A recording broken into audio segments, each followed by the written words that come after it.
Hast du etwa Zeit für mich, dann singe ich ein Lied für dich von 99 Luftballon. Have we blown up yet, guys? Oh, not yet. We'll be all right. I'm not under my 1980s bomb shelter yet, so I'm good.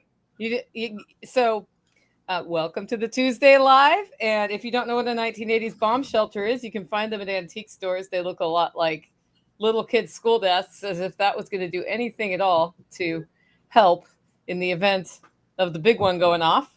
But I've been hearing a lot of talk about that. So I'm on with John Willis from Special Operations Equipment. We've got Jack Spirko, the Survival Podcast.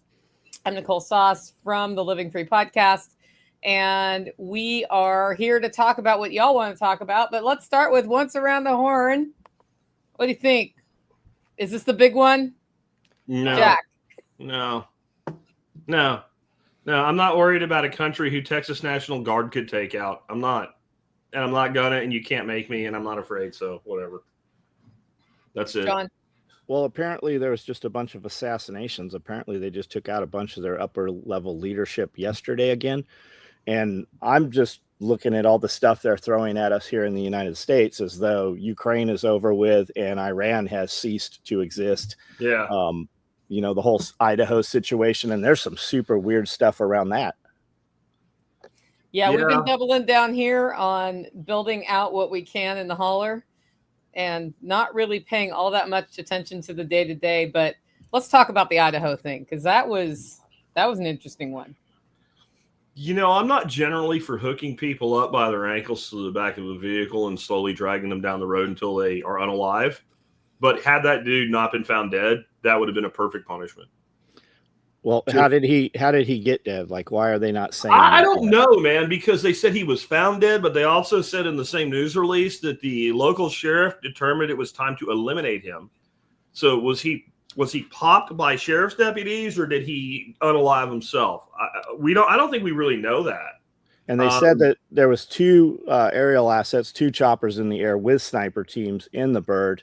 They've not said how he was unalived. They've also not said what gun he was using, so it's definitely not an AR.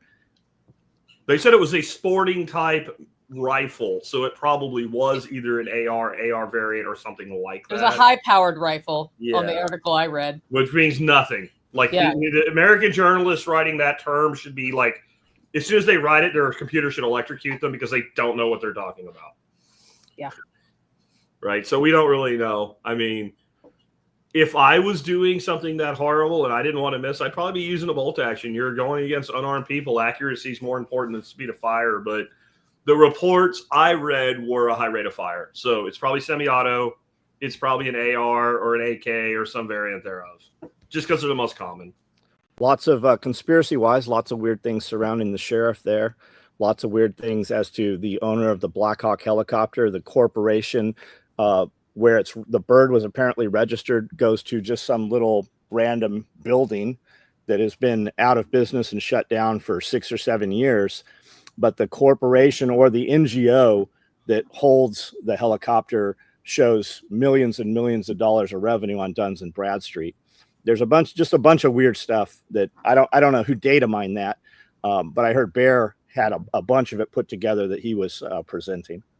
I don't know. I kind of default back to not everything's a conspiracy theory. Not everything, but there's a lot of weird shit in all of it. So if I wanted to, as a global terrorist organization, make a big impact on things, I think shooting a couple firefighters in Idaho is probably not going to get it done. It just doesn't seem like the venue for something this sophisticated. Like, I don't mean to put the guys down that lost their lives. I mean, all firefighters to me are some of the most noble people we have and most thankless heroes we have. But they weren't like key critical people to some sort of larger plan or something like that. Firefighters in Coeur d'Alene. Especially with 4th of July coming up. Yeah. That could turn into something. But do you show your hand with something little and meaningless like this? And I say meaningless, again, I'm not putting down anybody involved, just that, on the grand scale of things, this is not something that alters the course of earthly events. It does for families, but not for everyone. Absolutely. And so does if those two guys were in a truck and it wrecked and went down a hill. Right. Mm-hmm. The net effect on the total, other than the terror aspect, because now you're like, if you're a firefighter, like I could go out and get shot. And this is to me very analogous to like what went on with like the DC sniper team, where there were people like, even my own wife, she's like, our house, we had this huge open picture window and it looked out across the field to the neighbor's house. And like she wanted to close the drapes. And I'm like, honey, we're like 450 miles north of DC. I'm not too worried about it. But like that got in her head. So I know it got lots of people's heads. So there is an effect that way. I was hanging out in DC when that happened. Yeah, they were looking. I was like, do I put gas in the car or not put gas in the car today? Is today the day? Yeah. And I mean, I understood that because that was part of my territory back then. And I kind of had a little over the shoulder look here and there when I was down there until it was over.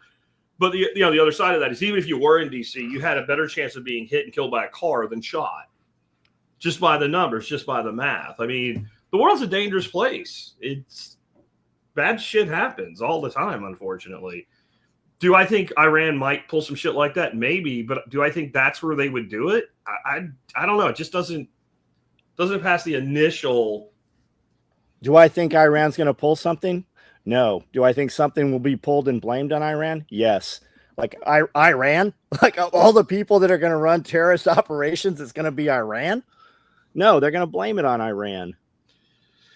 Well, it'll probably be an Iranian proxy, but it probably won't be Iran pulling strings. I think that's one of the things people need to understand all these false flags. It's not like they get a bunch of Delta Force operators together and go, guys, you're going to do this thing, right? It's little nudges and little pushes by people in places like, I see you guys on the server from Langley and what have you, right? I see you guys from Quantico. Like, it's those guys that at some level of Black Ops, basically they run under the cover of we're running an op to catch them. And then, oops. And then we get the famous line. How often have we had the famous line? He was known to us. He was on our radar. He was on our radar. He was known to us. Say the line, Fed. He was known to us. Yay! From the shooter, right? The shooter had been arrested for assault with a deadly weapon, which was a knife. I don't know if he actually stabbed or threatened somebody with it. He was sentenced to 1 year plus some time, and he was released after 10 days. He was supposed to take a anger management class. I never heard whether he successfully completed that or not. Resided in Arizona with his mother. There was a lot of posts between him and his mother. They seemingly had a good relationship, but he was up there doing tree trimming or some kind of forestry work or something with his father, but he was known to law enforcement is what has been said. Again, they're always known to law enforcement. Again, John, you are known to law enforcement. Oh, I'm very known to law enforcement. Yeah, very much so. Just not in a negative manner at the time. Yeah. No, I'm known to law enforcement and not in a negative manner at all. I mean, most people are known to law enforcement in some way. But when they say that, they usually mean that, like, he was on our we were watching him. He was on our radar. Like, there was a reason for us. Like, we should have been paying attention to him now. And often we were, but whoops. That just seems to happen a lot. We were developing him, and he got askew or got ahead of us is what they mean. And there's so many things like that from the past, that, like Sandy Hook. Yeah. Right? Sandy Hook. And I'm not talking about the Alex Jones crap. I'm talking about the fact that there is audio of law enforcement saying they have another guy face down in the woods behind the school wearing camouflage. And then that just all went away. Yeah, no question of it any longer. I'm not saying that the thing didn't happen. I'm saying that there was other things going on. And I remember when that happened, talking to a person who is in my family that's in law enforcement. And he said flat out, that was probably somebody that was working that guy that lost control of him. And did he lose control, or was he dictated to lose control? Right. Like, I mean, I think that the point that, like, you have this teenage kid go pick up a bunch of weapons from his mom's house and drive to the school. That's the point. I'm thinking that would be the point you go into action, right? You stop it before he goes in there and starts shooting people. So look at do you remember when they were going to kidnap Gretchen Whitmer, right? Yeah. 16 arrested, 16 arrested, 13 of them were assets for FBI, local law enforcement, and vice versa. They were all. It was a Spider-Man thing where they're all pointing at each other, right? Like FBI, ATF, NSA, CIA, local sheriff's department. You're like, what the hell? Nobody hears who they say they are. Look at all the times when all the after stories they tell years after they take down the motorcycle gangs and stuff. Yeah, you had DEA in there as a member. You had FBI as a prospect. You had local law. Like everybody in there, half the motorcycle was law enforcement. The other person was an operative. Yeah, right. Like maybe two of them from DEA knew each other, but they didn't know this guy over here that they thought they were working. Was an FBI agent that thought he was working them, right? And then there was a sheriff's deputy on a U.S. Marshals task force looking for this guy that was a fugitive, and he was in the mix. And none of them know that the other one's there. And all of them, you know what they're doing. Come on, man, let's go do it. Let's go do it. That's what it's straight up like they're instigating these situations. How much of law enforcement is actually committing the crimes? A lot. Yeah. Because I had to keep my cover. Mm-hmm. I had to keep my cover. I've verified that with several different people in law enforcement that they've committed absolute serious crimes. Right. In the purpose of establishing cover. Yeah, that's why they're able to testify anonymously. Yeah. Yeah.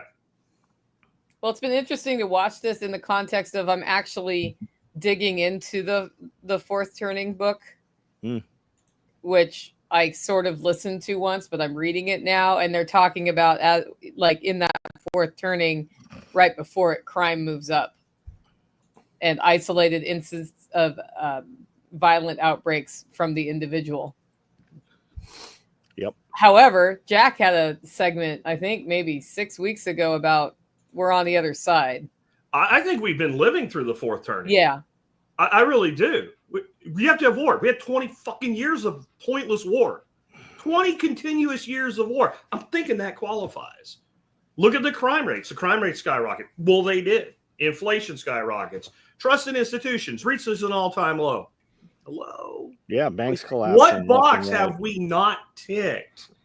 And I think the problem is because people are most familiar with the last fourth turning being World War II, they're expecting it to look like that.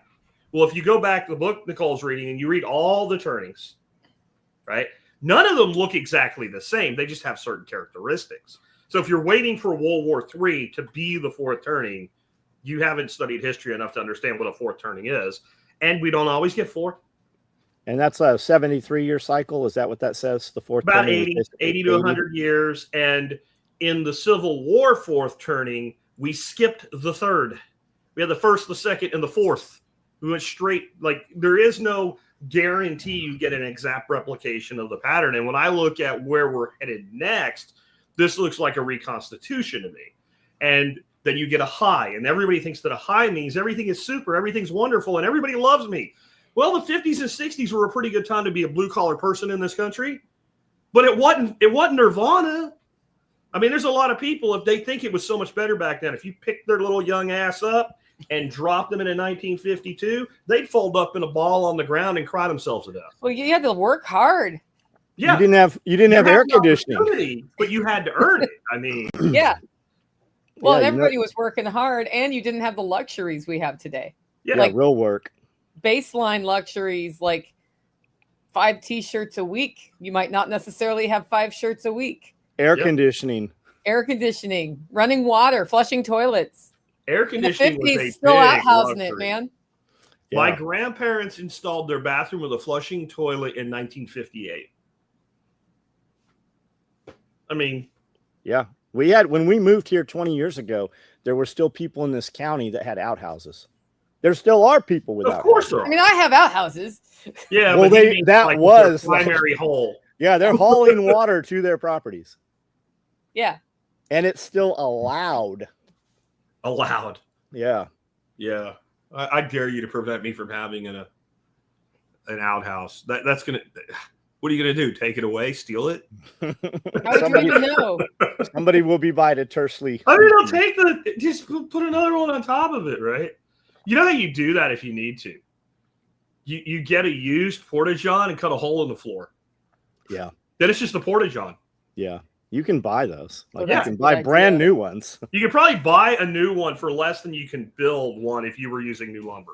Yeah, we were about $1,600 for each one when they built those that we have here, and that was 2019. So, man, every Porta-John for that. You can buy a brand new one for about $2,000 when I looked. Well, then it's not, and all you need is a Sawzall, and you're in business. And they're designed to be moved, so when you dig your next hole, you just take a hand truck and. Yeah, we discovered a loophole here. We just use composting, toilets. Yeah. They have a real toilet seat in them. My favorite loophole was at Polyface, where they have flushing toilets and sinks. Yeah. Flowing into a tank. Yeah. And no drain fields. And he's like, I had all these porta potties every time we had an event, and now I just get that flushed. It costs me the same, and everybody's way happier. Just like they come pump your Porta-John, they just come pump the tank. Yeah. Yep. Okay. Yeah. Can't see a problem with that. The county might have a problem with that if they know. Well, not his, but mine might, because the only acceptable thing is porta potties or an approved septic system. But I was like, well, you live in a part of Tennessee though where the line is that level 3 body armor might be uttered. Yeah. Yeah, but also they are trying to do the planning commission is trying to do zoning in my county right now. And I lived through zoning in Oregon, and now I live in Tennessee basically as a result of the political impact of what zoning does in rural areas. It's creeping though. It's coming. Yeah, so I'm starting to go to the meetings. Like, I hate it. I hate it, but I'm going to the meetings, and I'm not going there as an adversary. I just want to see what's going on. The commission it's like the committee's handing it to the commission, and the commission's doing nothing right now. They're just like, okay, that's nice. So if they keep doing that, that'd be good. So they have all our meetings in the courthouse, and they have a deputy sheriff there, and you have to go through metal detectors, and they don't allow any phones. So anything that's said or threatened to the public, or when somebody speaks up and they want to put their thumb down on that dude, there's no evidence of it having happened. There's no phones allowed in there. You can't go to the thing. They make you go and take your phone and put it in a vehicle. Can you have a camera? No recording devices. Nothing. How do they get away with that for the open I meeting? don't know how they get away with it. I'm just going to say there's a lot of recording devices that are easy to conceal at this point, and many of them are available at tspaz.com. Correct, but you have to go through the metal detector as you go into the courthouse. Oh. Well, just do what Snowden did. Put it in a Rubik's Cube and throw it to the guard, and then good idea. On the other side, right? There's always a way. Yeah. Okay, so what's up in your gardens, guys? We just had 100-degree days, which is not garden's favorite time of year. So how'd your stuff do through that, John? Our garden's awesome because Curie went through and planted everything. I watered this morning. Everything's full growing. I'm about to just completely pull the little squash we have out because the squash bugs are already so crazy. Turn a leaf over, there's hundreds of little teeny ones. So I've been pulling leaves off and pulling leaves with eggs and crushing big ones, but I don't really eat squash. We've got 2 squash plants and thousands of squash bugs already. So when they get to that point, we just terminate them. The tomatoes are awesome. We've got like purple Cherokee tomatoes, I think is what they are. We've got black tomatoes. We've got all the tomatoes you brought in are all planted. Everything's looking awesome. We've got huge loads of peaches. We got a peach tree that we're going to pull, I don't know, probably 30 gallons of peaches off of. We're probably going to pull 20 gallons of blueberries in the next couple of days. The pears are awesome. I've got apple trees that have huge apples that we've never had apples on before. This year is the year, which means we won't get anything off of those for the next year or two. But it's incredible right now. It does not hurt to have Tim Riley on your side in your orchard. And the insane amount of rain, I think, too. Yeah. We got no fruit here, despite the rain. We didn't last year. Because of a freeze. I had a late freeze, and that was it. We've had that for 4 years. We'd get warm in the winter, and we'd have just amazing flowers, beautiful flowers on all the peach trees. And then two weeks of like under 20-degree weather and nothing that year. Just kills all the blossoms. They freeze. Like you touch the blossom, you're like, yeah, it feels like just hard and crunchy. It's never coming back. Almost Angie there, ninja skills. Put the camera on your keychain. Look at that. Yeah. Jack Amish. That's what I'm saying. There's always a way. The keys go in the thing. The recording device is on the keychain. This is a good one. They make glasses with cameras now. Yeah, they sure do. Wear your AI glasses. Yeah. What you wear is you make sure they're wireframe, and then that way they have to go in the little cup. Yeah, our guy was out here with those filming the whole time at Amanda's party. Yeah, your AI glasses. Have you seen some of the shit? And I don't think it works that great yet, but we're literally on the cusp of like the Star Trek Universal Translator. There are devices now that you're sitting there talking to somebody in Spanish, and it's about a 3-second delay, and it's literally in your ear translating to English. Yep.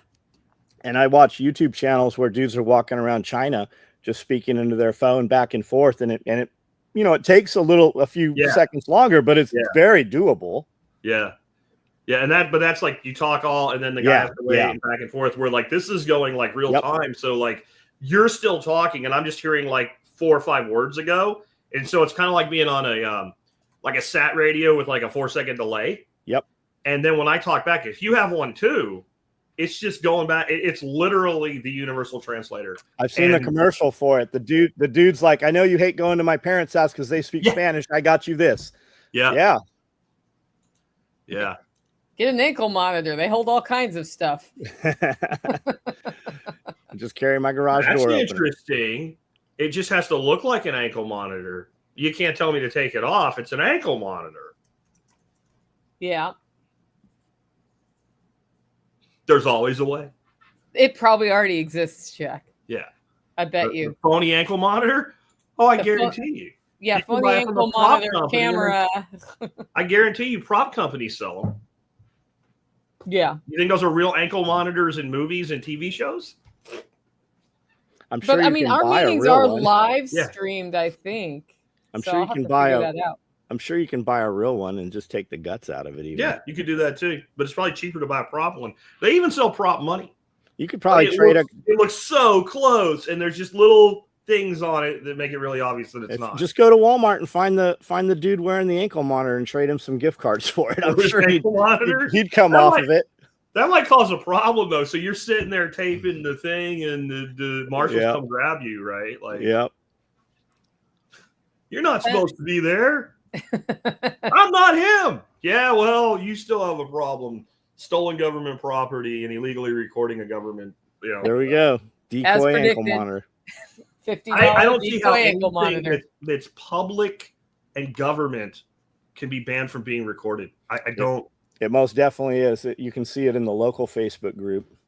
We've got a dude that moved here. He moved here actually because of us. His name is Nick Bolton, and he is very anti anything structure or government. And he's very well spoken. Like when you talk to him in person, it's not the same dude, but when he makes videos, he is very well spoken. And he showed up at a bunch of these, and they just started losing their shit over it. I think he's actually the reason they started moving these things into the courthouse specifically so that they could not be recorded. Asking you sell receive. I feel like there's pushback on that through the transparency office, like literally. Yeah, there's a lot of talk over it, but it has not changed. Sued. Yeah. Yep. Yeah, Freedom Inc. is his. Yeah. Freedom Inc. is his YouTube channel. There you go. $48. Would that pass, Bob? I bet it would. I mean, what are they going to say? You're not allowed in because you have an ankle monitor? Yes. We used to go to Wednesday court because we always had an employee caught. It's like Jerry Springer in there on Wednesday. It's literally like Jerry Springer. It's like television court. And we would go just to see what was going to happen in the crazy stuff. And they won't let you wear any shirts with print. So I had to go out to the truck, change. Like it's just asinine. I had to go change and put on pants because you're not allowed to wear shorts in the courthouse. You don't have shirts without print. I did not have shirts. I ended up turning one inside out and backwards. Military invests in the molar mic that can route calls through your teeth. Yeah, they've had. I am not signing up for that. That's been around for that's been around in the early 20s. This was the first that we'd heard of those. Lucille Ball had a whole story about picking up something through her teeth. Mm-hmm. And the way she told the story, it didn't sound like an entertainer being entertaining. It sounded very legitimate, and it was excruciatingly detailed. And it was when her mouth was in a certain position, like the gap was a certain position between fillings or something like that. I vaguely remember that. Okay, we have a big question. I'll read the whole thing. Okay. I'm wrestling with the balance between maintaining order and property values in rural areas without becoming another layer of government overreach. I believe people should be left alone as much as possible, but I've also seen firsthand how one neglected property or reckless neighbor can hurt the entire road community. For instance, raw sewage running into others. Thoughts? I moved to a place with no codes or zoning. If I don't want to see what my neighbor's doing, I should have planted bamboo 10 years ago. I don't like the shithole across the street sometimes, but they also can't come and say anything about me. When we moved to Tennessee, we moved into one of the only what used to be HOAs. It was a private community, circle in a circle, about 2 miles, had a tennis court and the whole thing. The HOA was defunct, but I moved in with a trailer on my massive driveway. My property was about 2.5 acres, and I had the smallest house. And they were having HOA meetings, even though there was no HOA, about my house.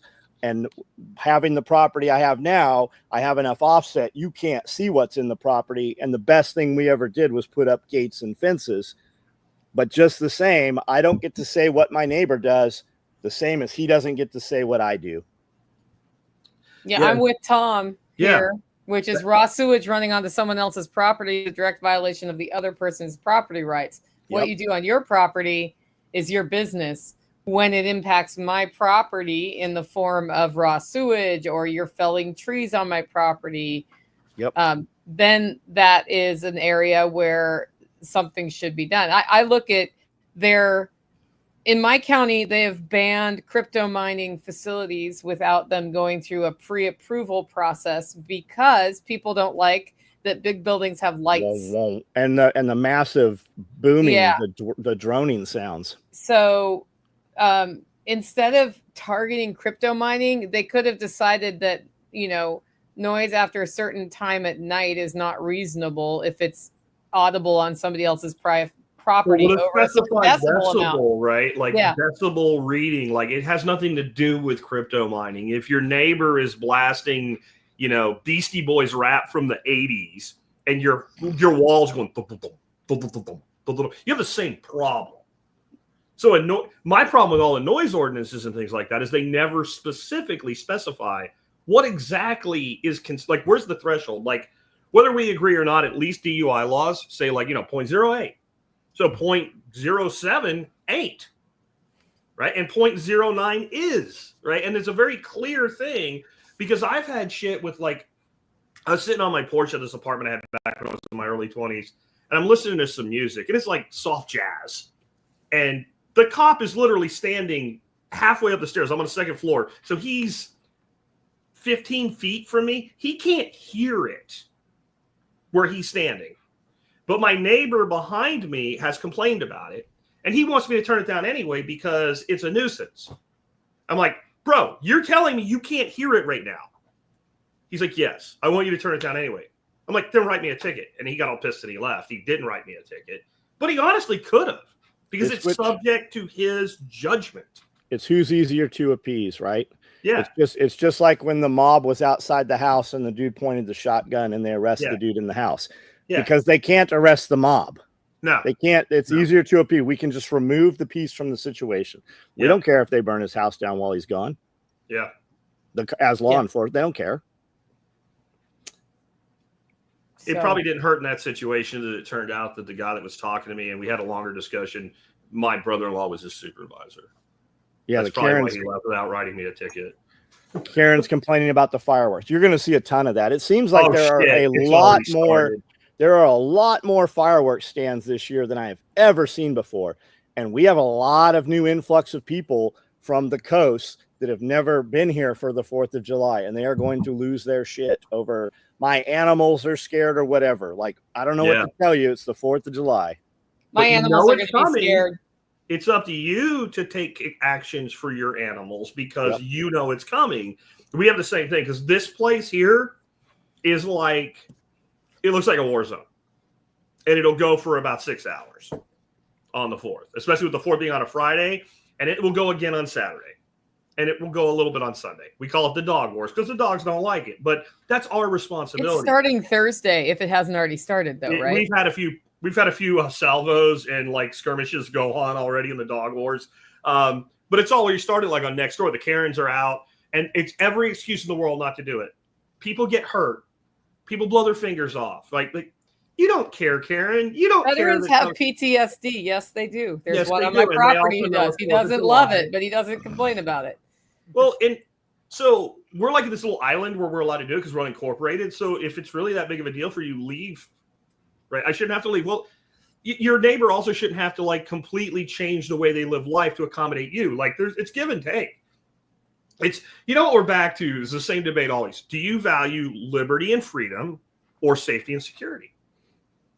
Well, right? And most people will say they value liberty and freedom, but when it comes down to it, where the metal meets the road, they always default. They'd rather have safety and security, which means daddy government fix it for me. And they don't want to do it. The reason the Karens go nuts in places like this or where John lives, because there is no daddy government to fix it for them. If they call our local sheriff's department, they'll say, and are they firing the fireworks at the roof of your house? Yep. Is something on fire? Did they blow up a car? Are they shooting at the cars driving down the road? And when you say no to all that, they'll say, so if you call us again, we are going to come out and we're going to cite you for wasting our time. So then they completely lose their shit on social media because it's their only outlet. And they want to call other men to come talk to you anonymously and send guys with guns to handle it when they're mad about the booms, but they'll send those guys there. Yeah. It's the same thing over and over again. Violence by proxy. Always. Yeah. It's always cowards that do violence by proxy. Yeah. There'll be threads. There'll be threads about us a couple times a month in the local Facebook group because they'll detonate tannerite, right? We'll do some video that always has some tannerite in it and there'll be a whole thread. And even when it's not us, it's always, oh, that was SOE. That was SOE. They're blowing up beaver dams over here, but that was SOE. We won't even be in town on a weekend. I got a phone call from a sheriff a couple weeks ago. Said, hey, are you guys shooting? I said, no. He said, did you hear anybody shooting? I go, I hear everybody shooting. Everybody there's 5 or 6 people shooting this morning. Yeah. Well, a bullet left a property. I go, it's not us. We have huge berms. Nobody shot on the property. I'm not even in town. Turns out it was the neighbor kid, but it's always default us. We've never had a projectile leave the property ever. Yeah. Yeah. Yep. Karens. World War III to the south of Fort Worth already after 6 p.m. Neighbors 2 houses over are absolute party animals, just amazed at the resilience of the parties. If you go south of me, south of the city, you get another little island of unincorporation down there. And that's just how it is here. If you're not in a city, you don't have many, like a whole bunch of rules and regulations just do not apply to you. There's no zoning. I mean, I don't even have to charge, like, with sales tax, you usually have like a local and then a state. Mm-hmm. So if I ran a retail business, like over in my East Pasture where people came and bought product, even though most of the state taxes, the sales tax is 8.5, mine would be 6. Because 6 is actually the state sales tax rate. And that other 3.5 is always the local government wanting their piece. I don't even have that. And so, I don't know who they think and they do. They threaten to call all the time. I see it on Nextdoor. Well, I'm going to call the sheriff. Go ahead. See how it works out for you. Man. And I'm not saying to be an ass either. Like, if you have neighbors that have a problem with what you're doing, you have a larger property, maybe you shift. You got Karen on this side and Joe on this side. Maybe you shift to the Joe side of the property a little bit. But in the end, people are going to do what they're going to do. Yep. Yeah, I had band practice in Portland, Oregon, and my next door neighbor got very distressed about how loud the drum was coming out of my basement. And I just was like, okay, we'll end by this time. And I was like, I'm showing you the insulation. We're putting it on that side of the house. I'm moving to the other side of the basement. Yeah. And once I made those concessions, he could still hear it, but he was fine. Yeah. Like, There's don't two go kinds to of people. 9:05 p.m. and I'm fine. Yeah. There's two kinds of people that complain to their neighbors about noise. There's the kind of person that's sitting in their house. It's 5 o'clock in the evening.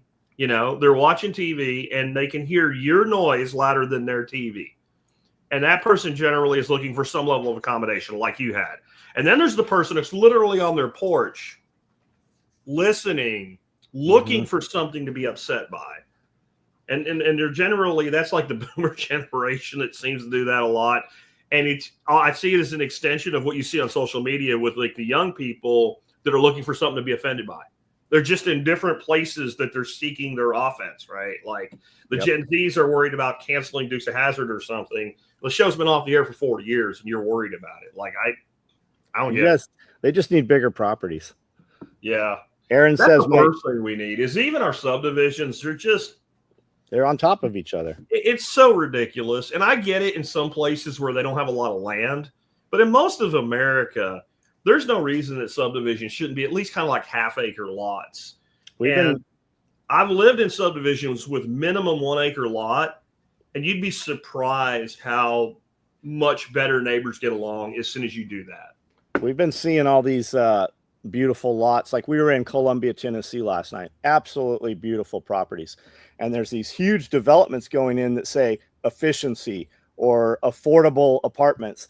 Like you have vineyards across the street, huge, beautiful farms, and they're putting affordable apartments. Like I could just imagine grandpa just rolling over in his grave over that shit. But as far as like the dogs barking all the time, I don't know what your situation is, Aaron. Like I live on 10 acres of property. My nearest neighbor's 20 acres back there. And I hear her dogs if I go outside. And my dogs, because we have livestock guardian dogs, their job is to bark all night long. And that's what they do. If you moved into a community or an HOA, a lot of them have, no dog over 15 pounds or no dog outside at night. You just gotta marry into that or you get what you get. Like, don't move next to me. I've got all kinds. Like I'm building a zoo. Like you're going to hate it here. But we all want to see the zoo. I have a girl in my audience named Danielle who's been in my audience since like 2008. And she's the epitome of that, where she has like 10 acres, her and her husband have, and they have like pigs and shit and everything. And they built a development like that literally borders her property. Yep. And after they built the development, they organized an HOA and they always tried to rope her into it. She basically just tells them to F off. Like, yeah, we're not part of it. And then they'll make a rule and they'll tell her about it. And she's like, yeah, I don't care. It doesn't apply to me. I'm not part of your shit. I'm not part of your subdivision. I have nothing to do. And but we all voted and just, yeah, that's great. Good for you. Like, I'm glad you voted. Now do something about it. And of course they can't do anything because she's not part of it. Because this is one thing to know. If somebody forms an HOA and it's already like your house is already there and the HOA wasn't there when you bought your house, they can't make you be part of it. They can't. An HOA does not have the power like a city does of annexation. They can't make you be part of it. Yep. Yeah. And the thing is, if you really want to live in a place that is protected for certain visual things, then by all means, you need to be in an HOA, but realize you're opting into an extra layer of government. And for some people, that's a good fit. That's fine. It's not a good fit for me, but for some people, it's a good fit. Yeah, Jack had the idea to do an HOA where you had to have farms and have farm animals. I mean, that's kind of what's happening here. Have a pond and fields, and it sounded awesome. Yeah, like one of the rules of our HOA is if you complain about your neighbor in any way, you get thrown out. Yeah, you have to show up to shoot once a week. 13 acres. You have to own a gun. You have to own at least one livestock animal. Yeah, Aaron, I'm one chicken, but you got to have at least one. That way you can't bitch about anybody else's. And Aaron, I just saw your comment. I'm definitely not picking on you. It's shoot, shovel, and shut the fuck up is really the answer in a situation like that. Sometimes you just have to handle the problem. The problem is handled, and I don't know how the problem got handled. Yeah. Shoot, shovel, and shut the fuck up. Well, I mean, how much better would life Is that be? not on an SOE t-shirt yet? How much better would life be? Because it's always the old man that has Yeah. no problems because he Yeah. handled them and nobody knows how the problem was handled. Yeah. It's the young, dumb, hot-headed dipshit that's all over the internet making the threats. Yeah. Yeah. Don't ever threaten anything. That just proves you did it. No. Even if you didn't do it, it still proves you did it. Yeah, always shovel first. Have the hole ready. Yeah, the hole should already pre-exist the action. The complaining on the internet is you need somebody else to handle your problems. Well, nobody wants. That's why you're doing it. They're testing the waters to see, right? Because they're not going to handle it themselves. They're looking for the mob mentality to get behind them, so it's not just them. They're trying to validate their bullshit, basically, and they're trying to get enough people upset that they don't have to be the spearhead of it. Back to violence by proxy. It's just another form of violence by proxy. What amazes me, like this all started with the fireworks. This happens every year. It's the same people every year. They've been doing it. I've been here since 2013, so 12 years. They've been doing it for 12 years. They've probably been doing it for 20 years. And it's that insanity thing of doing the same thing and expecting a different result. Because the same thing always happens. They throw up all their BS and everybody tells them to go get fucked. I mean, and then they're upset that they were told, like, well, this happened last year and the year before and the year before and the year before and the year and so on. And what did you think was going to happen this year? And I think there's always this idea that if they come up with a new form of emotional pleading, that this time will be different. Well, Karen, I'm sorry, it's not. Oh, did y'all see the video I posted with the Karen with the ducks? No. The super Karen. Oh, my God. She's flipping out. She's in California, of course. I did see it. They were in the breeding, and she's screaming, get off of her! Yeah, she's like screaming to the crowd like no one will. And she ends up going in the water to like separate these breeding mallards. Yeah, there's no consensual sex in the poultry world. And then people are like, well, a lot of times they do drown. There wouldn't be any ducks. I've never seen a duck drown from that. No. Ever. No, it does look a little horrific, but I've never seen it. I've seen domestic ducks where you have an imbalanced flock and the drakes overbreed and literally breed a female to death. That is a thing. Yeah. But in a natural setting like that, no.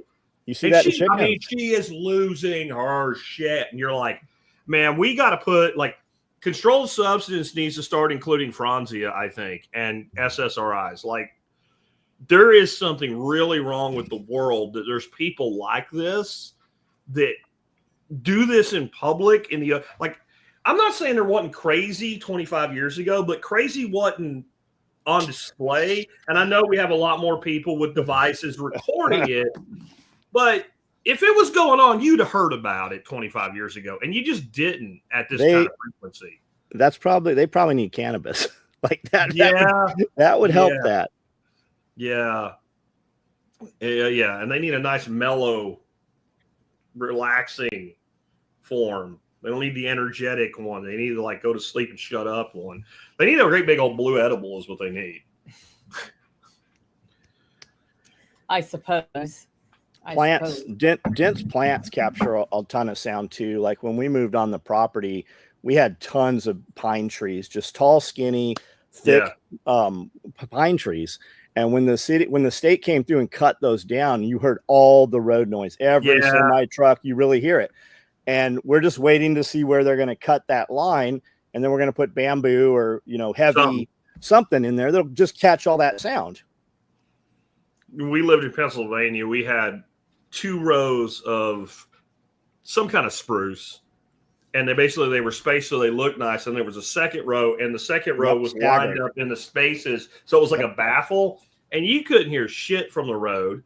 And then our freaking neighbor, because it was on her property too, pruned out the underneath because they didn't like the way it looked going all the way to the ground. And then they started bitching about the freaking noise. Yeah. Bamboo. You just intermittently plant bamboo. It'll grow both directions. She can't take care of it. Yeah. People don't know how sound works, Jack.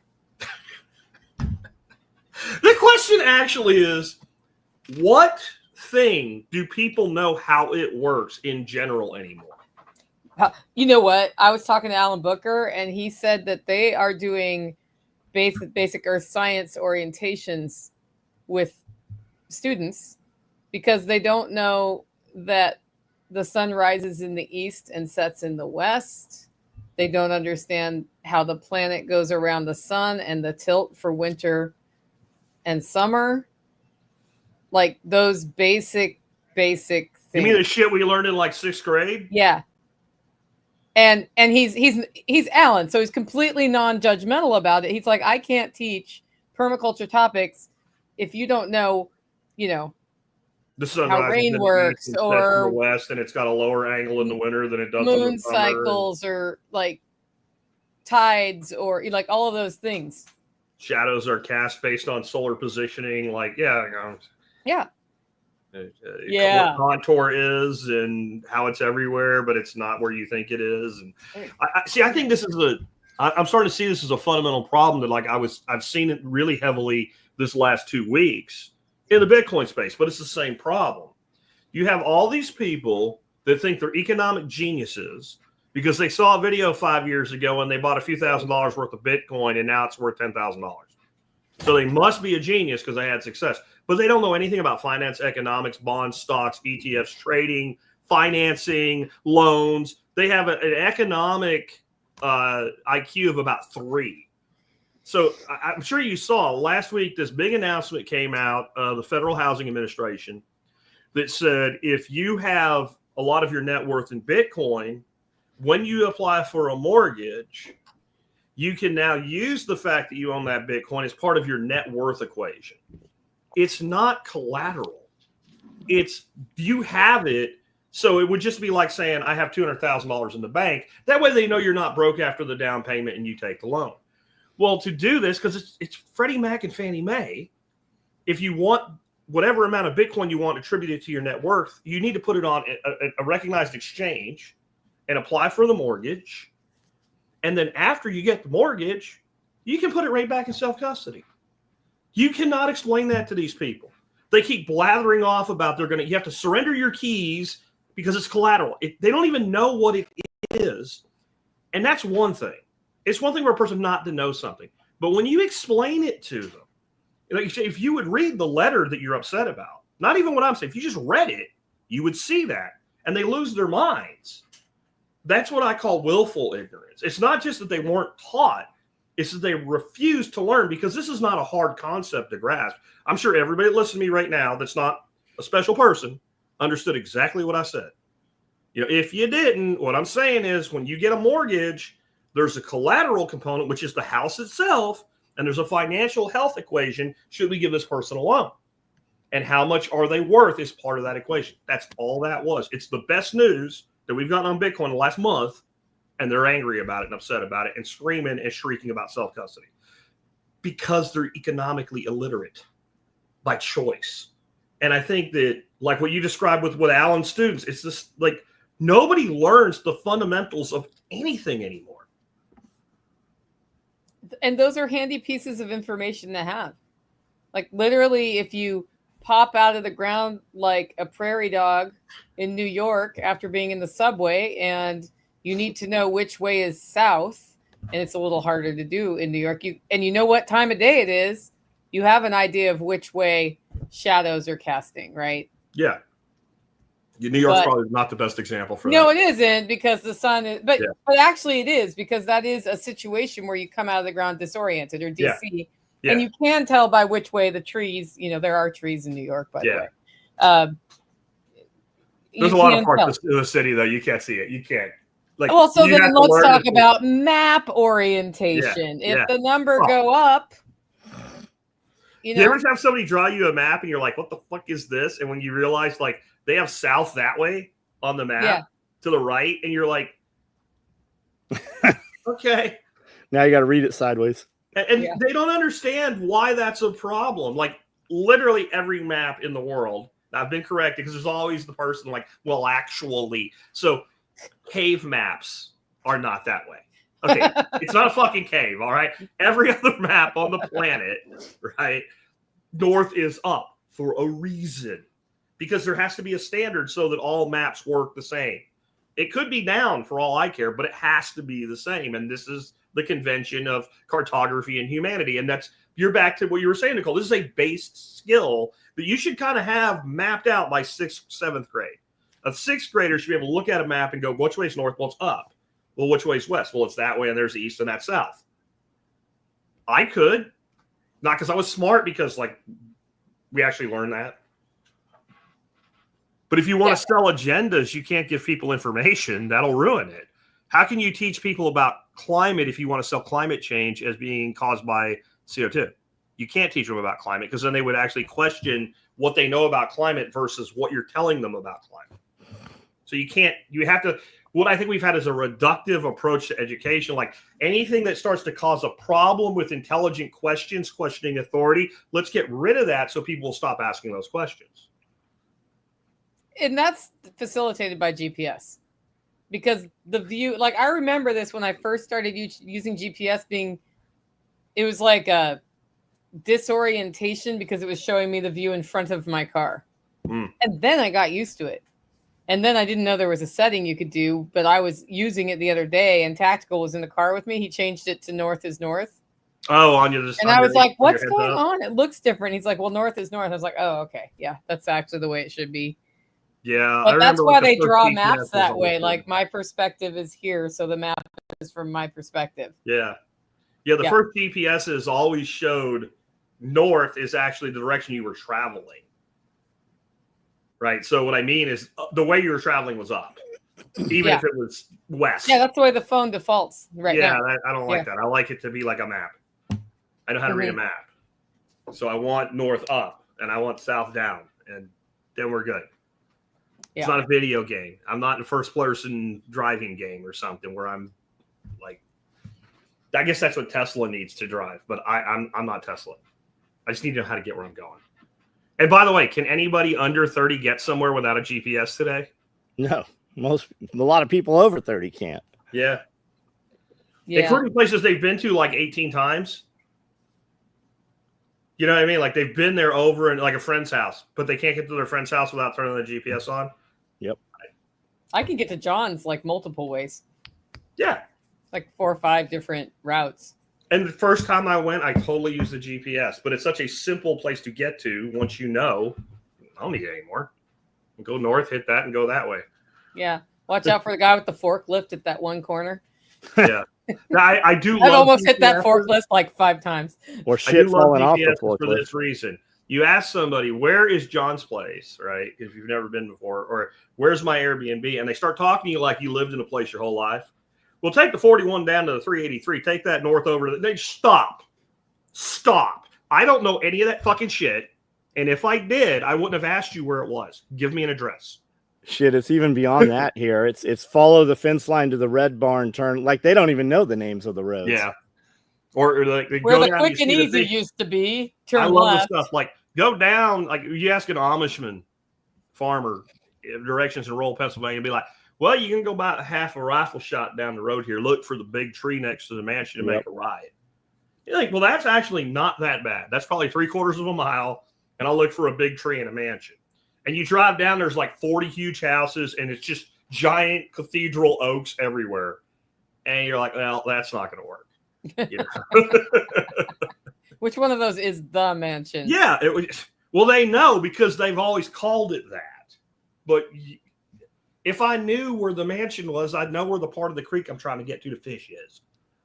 Well, now that I've been here for darn near 20 years, I know where all the things used to be. But when I first got here, I did not. Yeah, they're using out of businesses that are just foundations or the triangle. What the hell is the triangle? Yeah. That's like, the 3-way road that comes where the in. old Center Supply used to be. When exactly did this Center Supply go out of business? That would have been about 1978. Mm-hmm. Again, if I knew where this was, I would not be asking you for directions. And that is a thing. I think they do it on purpose. I know the people the old men I grew up around, I know they did it on purpose.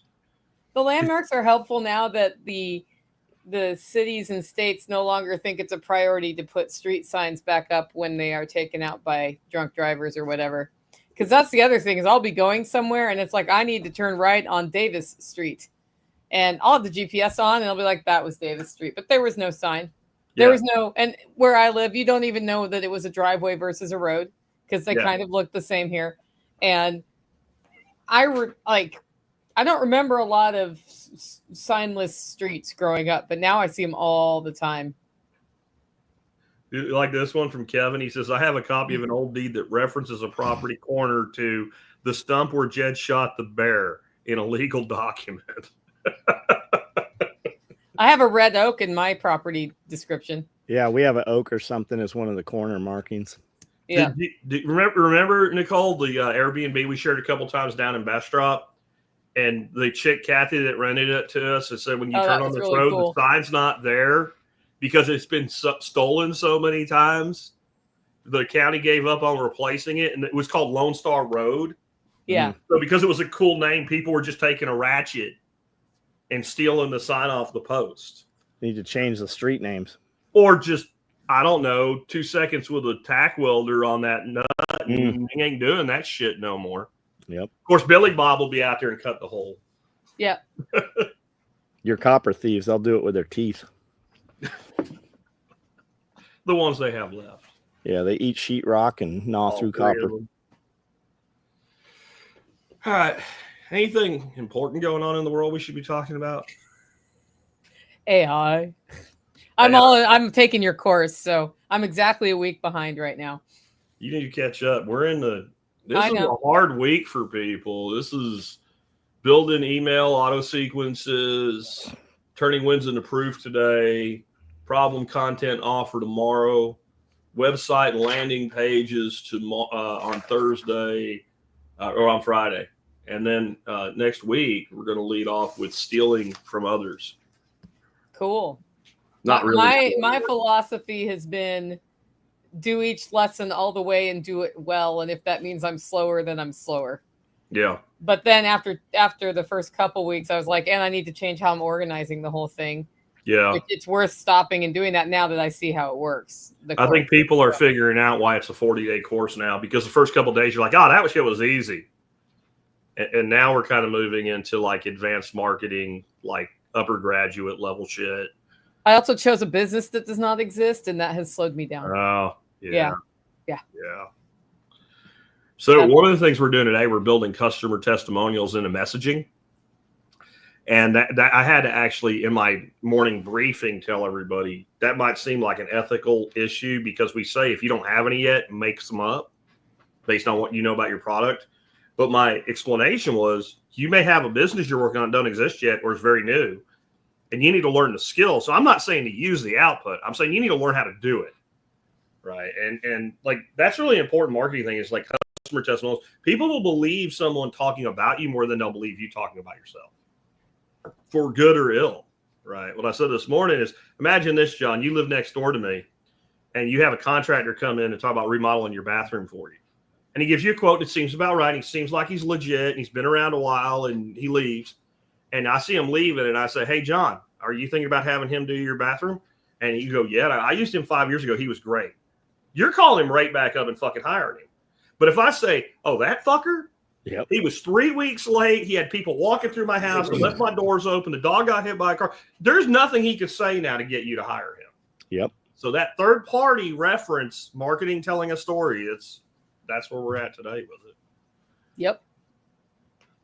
But it's actually been pretty helpful in all the other stuff I'm working on, because of course I was using it already, but I use it better on the other things. So I got a pretty fun image of a scared looking rabbit and a sharp knife for my rabbit demo last weekend. Everyone's like, we love the image. I'm like, thanks, Chat GPT. Like, it wasn't even a good image generator that I used. Yeah. But it got attention. And we had fun knocking out some rabbits on Sunday. Knocking out some rabbits. Yeah. Well, really dislocating their heads from their necks, but Yeah. That knocks them out. It does knock them out all the way permanently. Yeah. There's out and there's all the way out. All the way out. They're all the way out. Yes. So that was fun. Tim Riley actually ended up out here. He brought rabbits out because I had rabbits, but they're actually a little small. And then he was like, well, I got 7. You want them? And so then he came out and ended up talking to him for like 3 hours, which was great. And then, we were going to sell the rabbits originally, but since Tim donated them, anybody who wanted a rabbit went home with a rabbit to eat. And Okay. I need to send an email about favorite. So what's your favorite rabbit recipe, guys? Who has one? I like rabbit good stew. old hunter stew, just for me. Like a little bit of flour on them, even though I don't usually do that. Just get some brown them and make a stew like you would do with anything else. That's kind of my favorite thing to do with them, unless I'm going upscale. Like I've done some really artsy-fartsy shit where you take the saddle, you make medallions, and you wrap it in bacon, and you like. But if it's just like the whole rabbit stew, especially if you got a couple squirrels, you make a true like Brunswick hunter stew with the two of them together. And when I do the rabbit, I bone it, and the squirrel I quarter it and leave, so you know the difference and kind of pick it up and eat it like a little chicken leg. Yeah, rabbit's a little dangerous because their ribs are so small, so you have to be careful in the stew if you're going to use that. I take the ribs. I cut the ribs off with shears. But like the belly flap, I don't know what that's called. I decided that would the bacon cut. I decided that would be pretty good wrapped around a jalapeno popper. Can't be bad. Yeah. Did you like take all your student rabbits and steal their rabbit bacon? Yeah. You don't need this. You get enough of them to make like a half a dozen or two. There's going to be a half dozen poppers. And I think you need to like pre-cook the popper and then wrap it so you don't tough cook the rabbit. Yeah, you would. Homemade shove in that. I think that'd be delicious. So what I've been cooking a lot of lately is all these new mushrooms I'm growing. I'm becoming kind of hooked on that. It's too easy. I think you people that are you're always asking what can you grow in quantity that live in like small garden homes or apartments or townhouses or whatever. Freaking mushrooms. I have this thing called a boom room from North Sports, 2 foot by 3 foot footprint. And you can grow 4 or 5 pounds of mushrooms a week if you want to out of it. Yeah, I want to get one of those. It's too easy. It's just way too easy.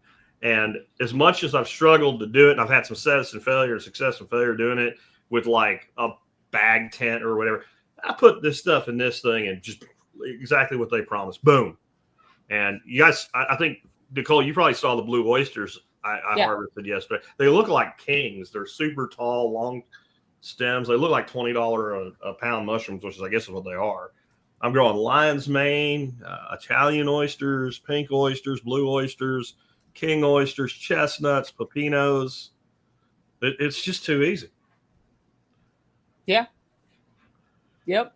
I've been growing them in different ways with my coffee grounds. It's funny that you were like going down that road because I was already going down that road. And I'm like, it's like he's my brain, but he's a male in Texas. It's weird. I was like, dang it. I'm the bacillium infecting your brain. Yeah, it was totally. But I've actually managed to kill the mushroomy stuff too. So it can do it. I'm doing a series on how to kill oyster mushroom spawn.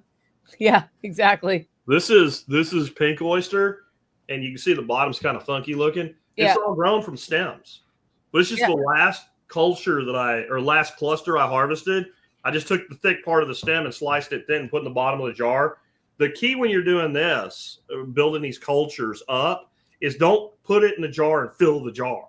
Yeah. Put like an inch of grinds on top of your culture or your stems, whatever you're using, because you could take a tablespoon of this and make another one, right? And then once it fully colonizes, add another inch. And once it fully colonizes, so that it doesn't get overwhelmed, so that something doesn't come in and compete with it, because that's what always shuts it down, is something else gets in there and it overtakes the mycelium of the oysters. But pink oyster, this shit is crazy. I'm afraid it's gonna get out of the jar and colonize my face, man. It goes so freaking fast. This was put in this jar on 6/15 when I started it, from one piece or a couple pieces of stem. Yeah. And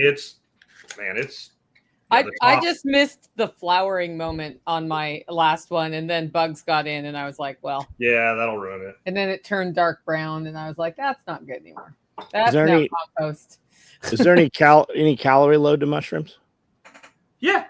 Yeah. Not a lot, though. It's not a lot. It's a relatively low calorie, but it is also the highest value protein that you'll grow without growing an animal. Got it. Not because of the grams of protein, because of the amino acid spectrum, in that it's a complete protein. So that's why a lot of vegans have really tuned in on mushrooms, because they can get a full protein profile from the mushrooms along with their quinoa or whatever the hell else they're eating. But it's also like, it depends on how you cook them. A great deal of how, like people that say they don't like them, well, what'd you eat? White button mushrooms on top of a pizza? Yeah, those suck, right? Like a lion's mane, you can take that, throw it in a pan, and stick another pan on top of it and let it compress as it cooks. And if you season it right, you swear to God you're eating steak. You know, I did golden oysters with homemade bacon yesterday. I did little thin rashers or lardons of a bacon that I made this weekend, and I threw that in the pan and cooked it halfway, and then threw the golden oysters on top of it, and then put a duck egg on top of that, and a drizzle of Calabrian chili oil. It was freaking amazing. So even though they don't have a huge calorie load, you put bacon in there, they do. Bacon fixes everything. Well, and you're growing a product that's like a $20 to $30 a pound product. Yeah. So if you can grow 5 pounds a week of that, you're growing $100 worth of food a week. And you have variety too. Like I'm growing, like I said, lion's mane. It's like 5 different kinds of oysters, chestnuts, and the key though, if you really want to do it in a way that makes economic sense, is learning how, when you buy a $29 block of sawdust, instead of just fruiting that, which is a great way to get started, learning how to turn that into 10. And then to keep it going, to keep breaking off pieces, making new cultures, making new fruiting blocks or fruiting tubs, and just keeping it going. Because unless you lose your cultures, you can literally buy it one time and go on with some species. Some are a little trickier, you know. Yeah. Oysters are stupid easy. So I got one for you, Nicole, on mushrooms, since you have mushrooms everywhere. Chanterelle season is kicking off. Do you know why certain mushrooms like morels and chanterelles are almost impossible to cultivate indoors? I don't, but if I was going to guess from a morel standpoint, it's that they have a symbiotic relationship with the tree that they are associated with. And because that's hard to like, how am I going to get a dying oak tree in my house? Yep. That would be my guess. So here, when you cultivate the morels, you do it outside. You make a patch outside. You go find it. So that would be my guess. And you're absolutely right. And what it really comes down to is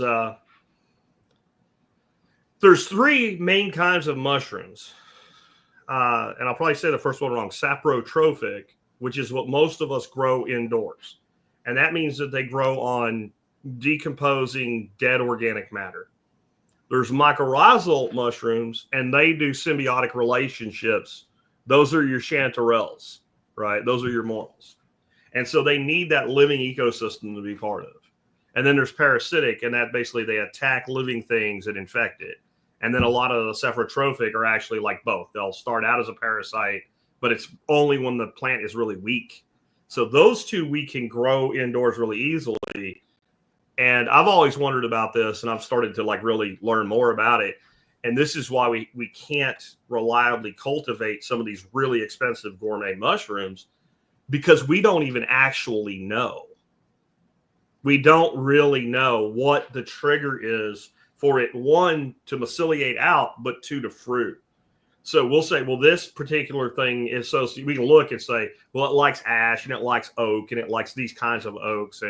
But then you can take that inoculated material from that tree and put it in another exact same species of tree 15 foot away, and it doesn't take. Yeah. And there might be a particular bacteria in there. There might be another fungi. It might be the age of the tree. It might be the light. We don't know this shit because they've been trying to do it with truffles forever. Because the person that figures out how to reliably produce truffles on like just a woodlot that you inoculate your trees is got more money than King Midas, right?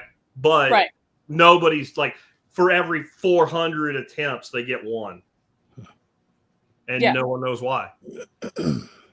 So with all of the erosion remediation that's been going on here by putting piles of crap logs, basically, that we're not going to turn the firewood around. Morels started popping up on my property about 2 years ago. And that's really cool. And it's in a specific place mostly, and then also over at the pasture where the sheep are. Yeah. So the person on the property best at finding them is tactical. He'll be like, I found him. I'm like, don't pick it. I'm coming out. Yeah. And then I take 20 minutes to find the one that he just walked by. Yeah. It's like literally right there. Yeah. And Dorothy's like, they're right there. Like, don't point. Don't point. And then all of a sudden, they kind of like, I swear to God, they materialize like friggin' Star Trek beam down. But I'm reading Paul Stamets' most recent book, and he's talking about this and saying like what you're doing is exactly what you should be doing. And you can do that because you live in a place where there are morals already, right? Or you live in a place where there are already chanterelles. But like if you're trying to do it in a place where those don't exist, it's infinitely difficult. But he was also writing about how important it is that we figure out how to do it, because some of the stuff is going to go extinct because of the degradation of the wilderness that we have going on. I'm starting to understand why mushroom people are weird. Because they all seem a little bit weird. Not bad weird, just weird. And like when you start understanding what they know and how they're looking at the world, you're like, yeah, I'd be kind of weird too if that was my only thing and that's all I did every day. And most mushroom people, they become totally consumed by it. I would probably look at the world. It's not even weird then. It's just they're looking at it differently. And that seems weird because it's different. It is different. It is different. But yeah, I've always loved hunting wild mushrooms. So it's been on instinct thing. Yeah. Yeah. Well, it's always like, well, I mean, and I'm that person. Like I'm walking in the woods. What's that? Can I eat it? Yeah. Yeah. That's kind of my relationship with things. I think we as humans, is that a medicinal use? I think we as humans like to hunt, and it doesn't matter if it's for food or seashells or weird things like Mr. Willis here likes. Like he hunts for things to add to his giant haul of oddities. And I'm sure when you find like a really cool prison shiv, because you have those, you're like, oh, this is great. Like I found this new thing. And I think we get this endorphin hit when we find the thing that we're looking for. And it's probably because we evolved as hunter-gatherers. Yeah, that's definitely the case, because we don't spend a lot of time sitting looking at it once you have it. It's out to chase the next thing. Yeah. Yeah. Chicken of the woods, man. I miss the days of that being a second-tier mushroom because they were everywhere for me. Pennsylvania, like you can't not find those things this time of year. Yeah, we would have gotten them a little earlier here, and we'll probably get them again in the fall. Okay. And maybe not right after it was 4,000 degrees outside. But you never know. There might be a microclimate somewhere. Yeah. We have one place where those pop up from time to time. We have one microclimate this time of year. It's called hot and dry. That's it. The whole thing's one microclimate. It's as big as the county or the state down there. It's getting there now. Like I have to start certain areas watering trees. That's another, like until I moved to Texas, I didn't understand you would water a mature adult tree. No, you don't do. Yeah, you do. Yep. But has biochar changed your garden on that? Or do you still have like my garden is not great this year, but has nothing to do with pests, unless you're going to consider the animal I'm going to get to a pest. It has nothing to do with weeds. It's the chicken problem. My giant Jersey chickens are going in my garden and destroying things. And I have to decide, do I want to invest in chicken repellent or do I need new types of chickens? Because I'm not raking the freaking shit in the chicken duck coop. I'm not doing it. And when I got rid of chickens, it turned into a matted mess. And now I got chickens in there. I mean, I have all the beautiful beans this year, and they just went and smashed them down. Yeah, I'm just set so far back. It's almost like throw your hands up, and it is what it is. And they're not hurting the things that are on trellises. So cucumbers, I've got plenty. The pepper plants, they kind of go around them, and they don't really hurt them. So I've got plenty of peppers. But all my prostrate stuff is all just wrecked. They pulled the freaking sweet potato slips out of the ground. They dug holes. Like I've got chicken holes in my freaking garden. Yep. And I look at that hole and go, so if I killed you, I could just put you in that hole and you would be compost. And that's literally how I'm thinking at this point. Jack's in the cycle of no chickens, chickens, no chickens, chickens. Well, we got the Bantam chickens, and they stayed out of the garden, but they shit all over the porch. And then we got the big fat chickens, and apparently, even with clipped wings, they can get up 2 feet. No problem. Sounds like you need cattle panels. Yeah, I need a 22 an anti-chicken defense system. I use the little, they have, I think they're 18 inches tall. Yeah. Picket fence cheap rolls at Lowe's. I put those in my raised beds around the outside when I have something trying to go right over them. Oh, they'll fly do right not. over them. Yeah. They'll go right over them. What about I never had this problem with, because I had 2 foot high raised beds. Yeah. And I've had multiple different chickens, and I've never had a chicken in the garden problem until these freaking things. And I only got them because I thought they might make a good meat chicken, because they do not. I killed the rooster because he got to be a problem. He was really overbreeding the girls. I mean, they have like red patches on them. Yeah, so I eliminated him. The fascia on it looked like I skinned it. The legs looked like little deer legs, like silver skin on them. The breasts on this bird, and this bird's over 1.5 years old, are like super thin. I'm like, these are not a meat bird, so they might be dog food. Stew food. They're not even worth it. It wasn't worth cleaning the damn thing. It really wasn't. I almost quit in the middle, and I felt guilty of wasting it. But with the dogs, I can just here. Which, John, that's wrong. You do that all the time, and you get yelled at for it when you do them a rabbit that way. Oh yeah, I mean, we just hit a rabbit over a sawhorse, and it lights out.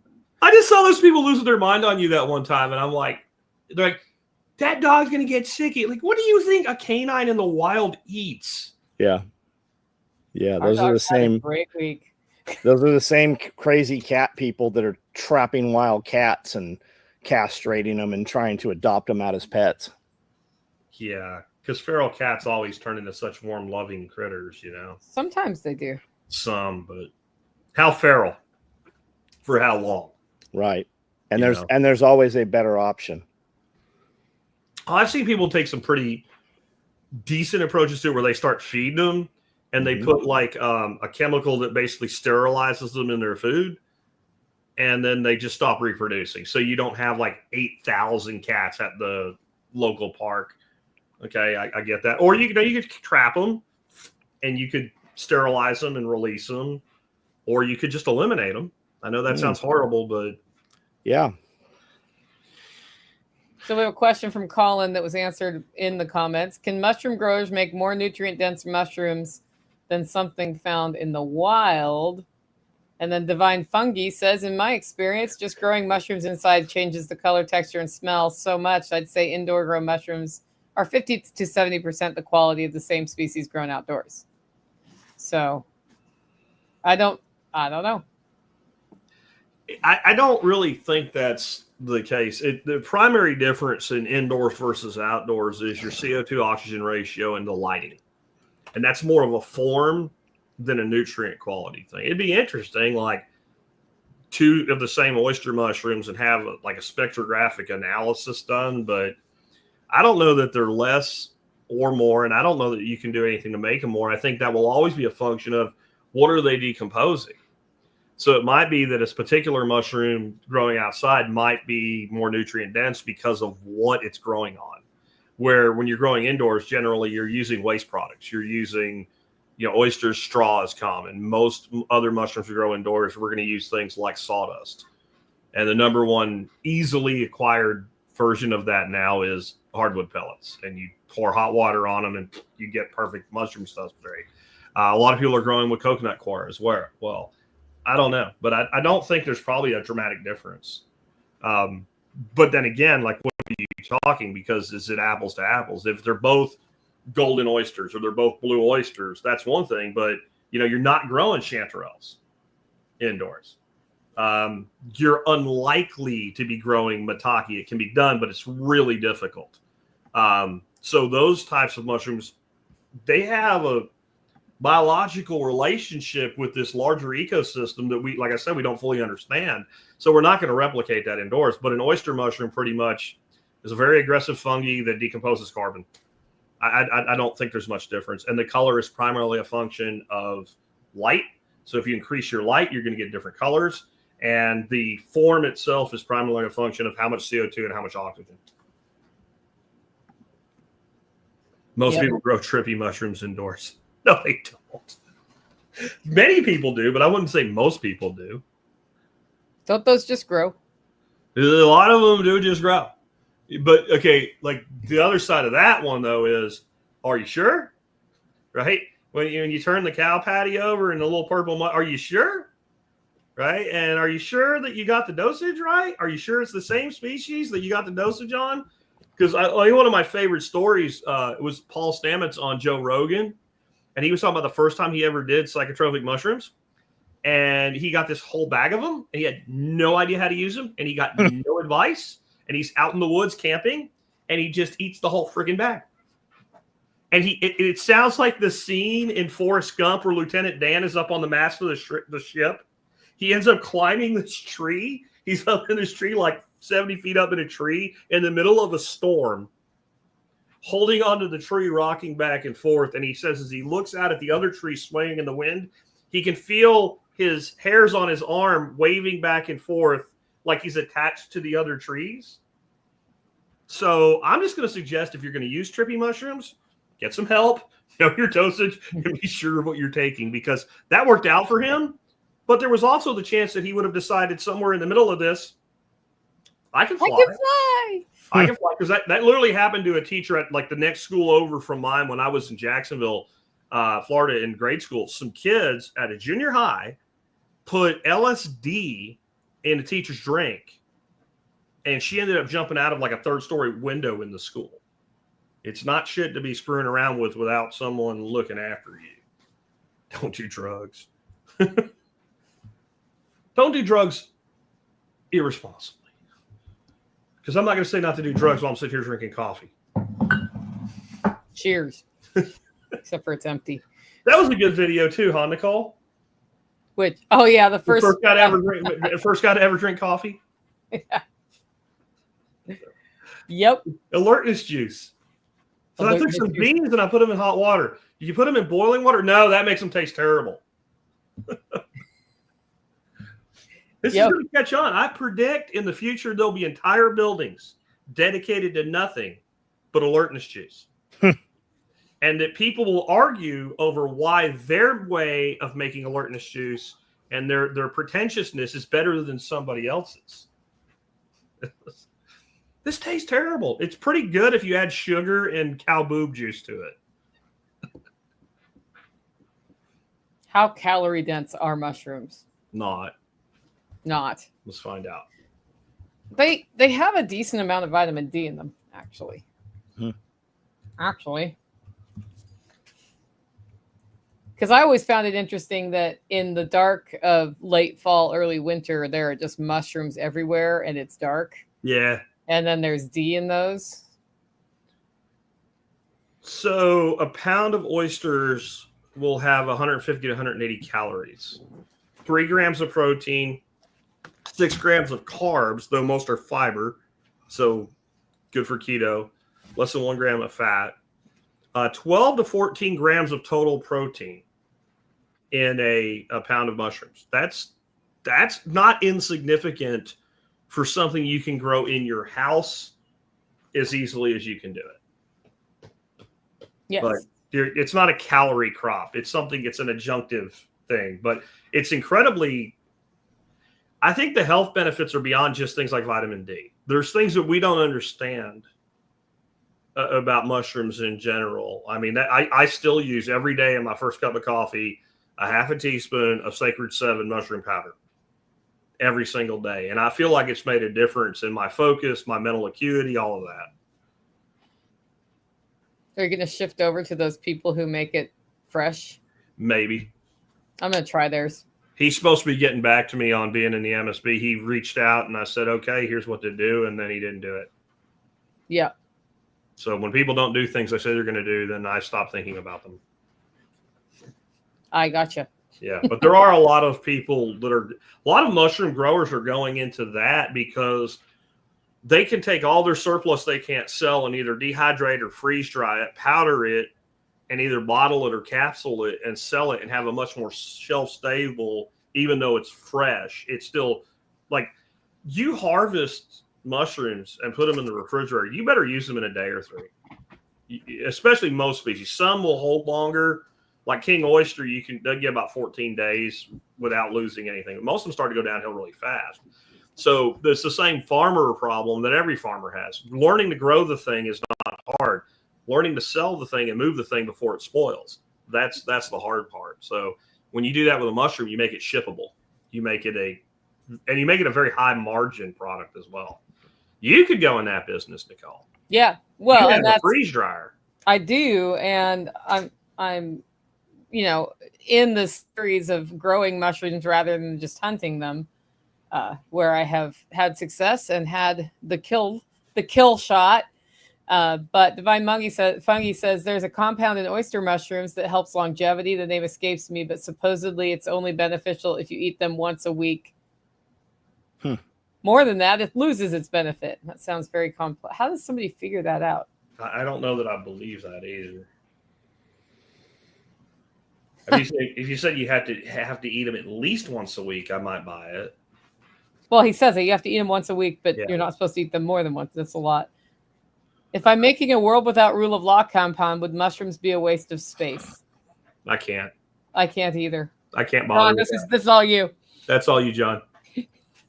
I'm gonna add any benefit I can take. I use a lot of mushroom tinctures. I take Sacred 7 every morning.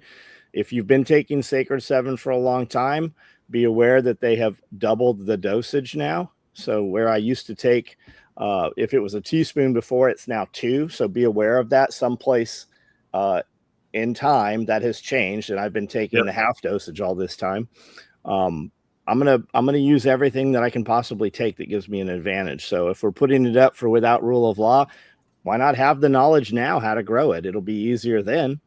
Well, and if you're doing it indoors, I just said it's a 2 by 3 foot footprint.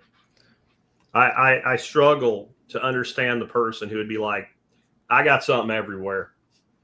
I could have ammo stacked there, and this I can't, because without rule of law, I think you're not preparing for the right thing.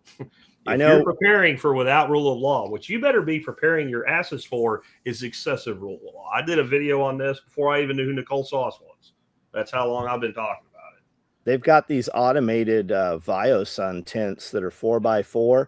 They look like a 3D printer. It looks like a damn computer case. Super futuristic. I know Jack's got a deal. You have some deal with the Boom Room guys? Yeah. Like I said, it's like a 2 foot by. It's not even 2 foot by 3 foot. It's like 3 foot by 18 inches. Like it's 3 foot by 1.5 foot. I mean, I don't know what world you would exist in that you were like, man, I need that freaking 5.5 square feet back. I gotta have it for without rule of law, because that's where I'm going to keep my RPG ammo. I don't know, man.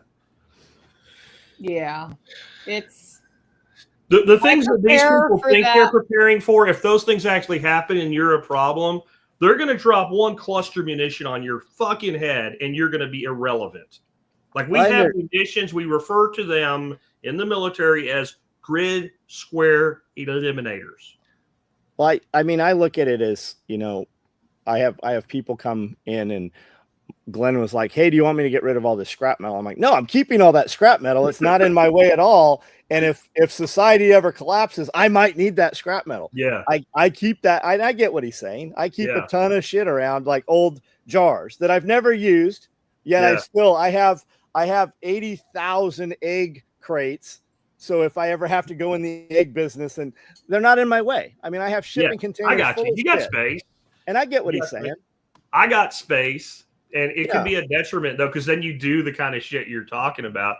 We about once every 5 years get a dumpster.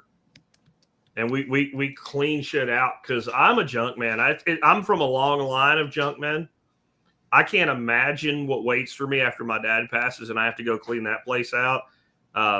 And the only reason I'll do it is God knows what might still be there that I actually want. I mean, I'll probably find 1% of stuff worth taking, and the rest of it's probably getting a bulldozer and a match. I have a private Facebook group that myself and Amanda and a couple of other people are in. So they know where it came from, what we paid for it, and how I would unload it in the future and what I believe the value is, as well as the story. Now, if the internet were to go out, they're completely screwed. But if the internet goes out, they've got bigger problems than that. The whole internet go out thing, like the excuses that tie to that, like the internet's going to go down and you don't have any Bitcoin, or the internet's going to go down. Like I promise you, if the internet goes down permanently, you'll have bigger problems to worry about than all of the things people think that they'll have to worry about, like living.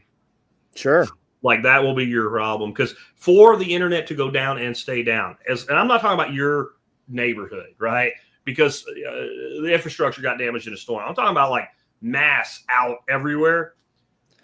The problem you have to be the case with nobody putting it back together. I mean, like we kind of actually know how to do this now. We're not inventing it from scratch with Al Gore anymore. I think we would not let that happen. I mean, I'm way more worried about, like you said, war, terrorism, or my own government before. I'm pretty sure my top concern when the internet goes out is going to be if I can access my Bitcoin. Aren't pacemakers on an app now? Like most implants and stuff are app based. Well, all the people they say are going to shut down the internet are all the people that make all their money off the internet. Do you think Mark Zuckerberg wants the internet to go down? Do you think Elon Musk wants the internet to go down? Do you think Jeff Bezos wants the internet to go down? Do you think your government that uses it to surveil you wants the internet to go down? They're going to shut it off. Who are they? Who would benefit by shutting off the internet?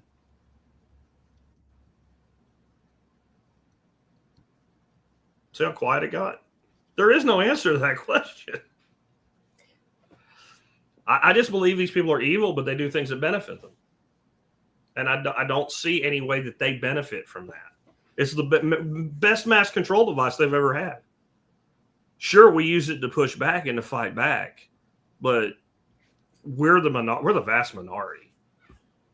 I think one of the biggest mistakes that we make in our space is, and I don't mean necessarily this group, but as a whole, we think that more people think like us than think like them, and that is not true. That is just not true. We're not even 10% of the population. We're not. I bet we're not 5. What do you think, Nicole? You think we're 5% of the population? Maybe. And I'm not even saying like homestead gardens. I'm just saying, in general, philosophically, from a government control standpoint, I think we're less than 5%. No, there are people in this live stream right now who would be pro my county having zoning to preserve farmlands because there's too much density being built in, which I'm completely against. As a homesteader who values the peace and quiet around here because nobody's building. Yeah.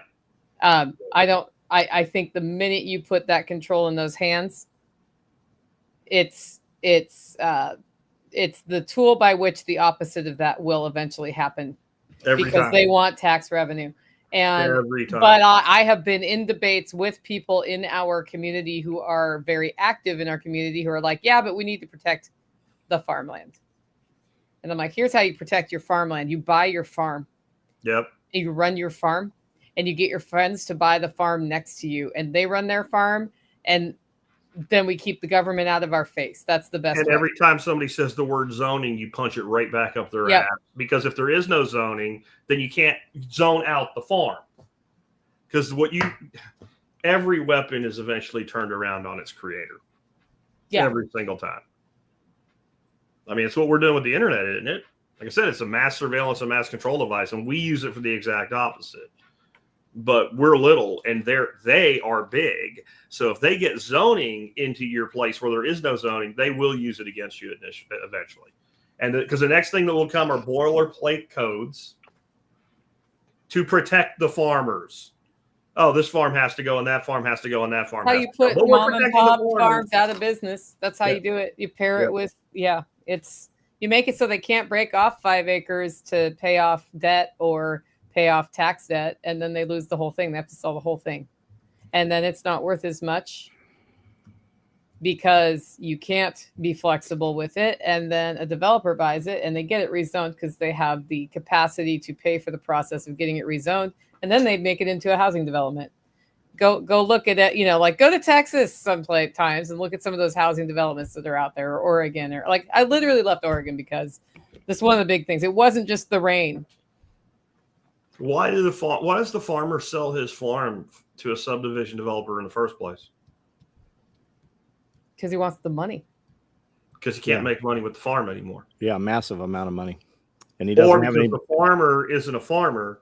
He's a farmer's kids that didn't want to farm in the first place. Or the farmer doesn't have kids to take over the farm. He did it as long as he could. There was nobody else there to take it, so he took the buyout and went and did something else for the last years of his life. A lot of these farmers, too, they do have kids, and they go to the kids, and the kids don't want the farm. Because the kid thinks, well, Dad will just give me the farm, and Dad's like, no, hold on a second. I poured my heart and guts into this for 50 years. I got 20 years to live to retire. I want to sell the farm, go to the bank and finance. And the kid doesn't want to run the farm. So he just waits for Dad to die. And Dad says, fuck it, like you said, John, and just sells the farm and takes that money to retire on. And then the kids, maybe get what's left. Yep. Yanasa Ventures, Yanasa TV talks about this. Every video he does is something like this. There was just a farmer in Tennessee that had an excavator on his farm property, and they came in and they made all kinds of hassle for him because he had this excavator on the farm, and it was a piece of equipment that was considered and deemed to be a commercial piece of equipment. But you see the overreach everywhere, but it's happening in Tennessee. You see all these farm areas, and all of a sudden you're driving through all this farmland on both sides, and boom, there's 3-story stack and packs, micro housing to house 200, and they call them low income housing. Yeah. Yeah. And what do those look like in 20 years? Yeah. Well, I mean, what do they look like in 5 years? True. They're made of paper mache for the most part. Well, the other thing, something that a friend of mine, he was an economist. His work was a lot on what happens if, in order to build one of those, the developer is required to pay for the infrastructure to support it. So roads, water, power, sewage. A lot fewer of those happen because the financial argument does not make sense for all of that infrastructure plus the development. So it naturally balances if you have to actually pay for the whole thing of supporting a dense, low income or whatever, or even suburban like McMansionville. Yeah. Yeah. Suddenly that house that was $500,000 is $1 million, and then nobody wants it. Well, you see them pop up next to Walmart because Walmart does have to put in all the infrastructure. My only issue with that is in the city or county, whatever, turns around and tells you how you have to build the road and how you have to, and then they want to take it over. Right. So you pay for it, then they take it over and they spec out the way to, because that has happened in some places. The developer has to put in the infrastructure, but then they spend billions on the infrastructure, or millions on the infrastructure, and it doesn't have to cost that much. Do you know why freaking cul-de-sacs are so big? Why? Boilerplate regulations stipulate that the largest fire truck made has to be able to turn around in the cul-de-sac. Doesn't matter if the county doesn't have the largest fire truck. It still has to be. So they'll have more money in concrete in a cul-de-sac than they do on the road that leads to the cul-de-sac sometimes because of the pure volume of material it takes to build that cul-de-sac. And that kind of shit, like if you're going to say, I have to put the road in to develop the property, fine. Then it's my road, stay the fuck out, and you don't get to say anything about it. And then I'm okay with that.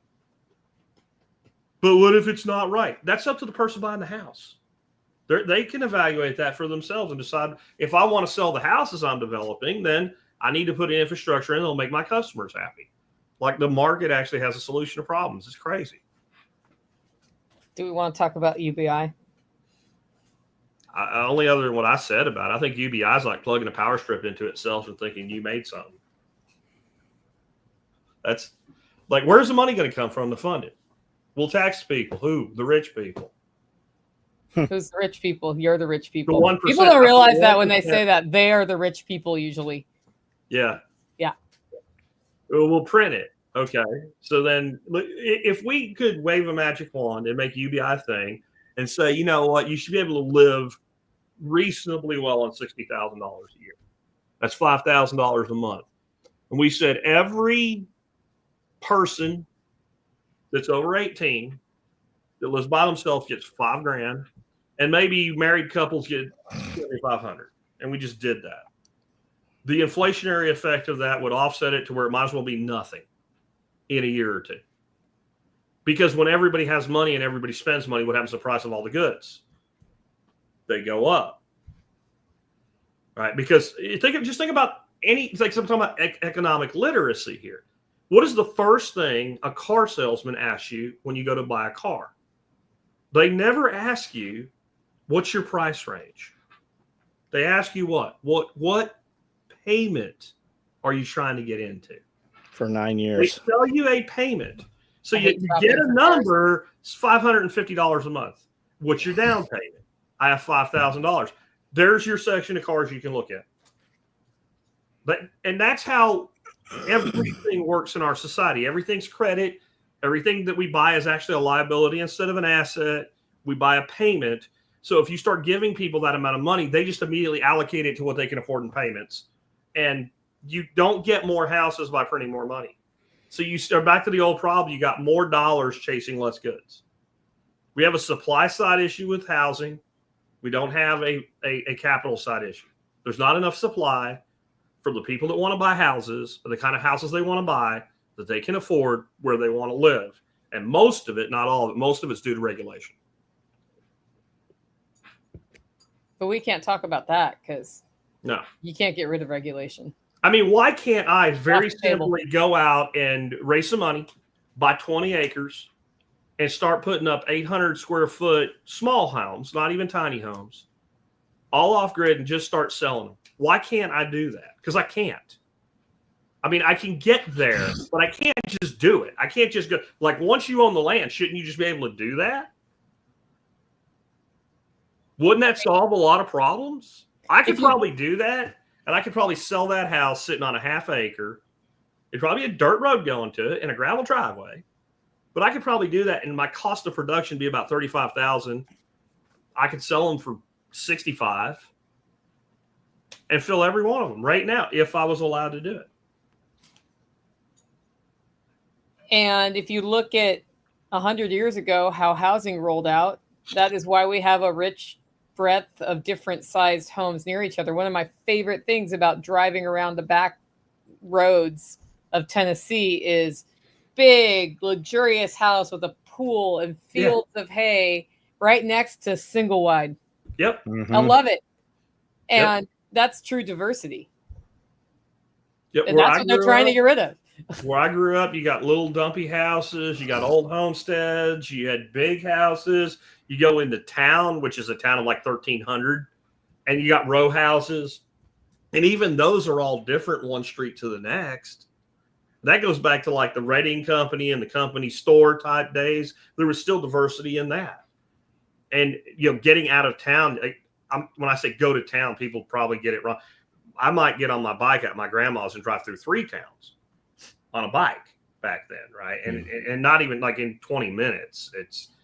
And like you said, there's a mobile home, there's a homestead from the 1800s, there's a brand new house, and what do we have now is most of the subdivisions were all built at, the subdivision was built in mass.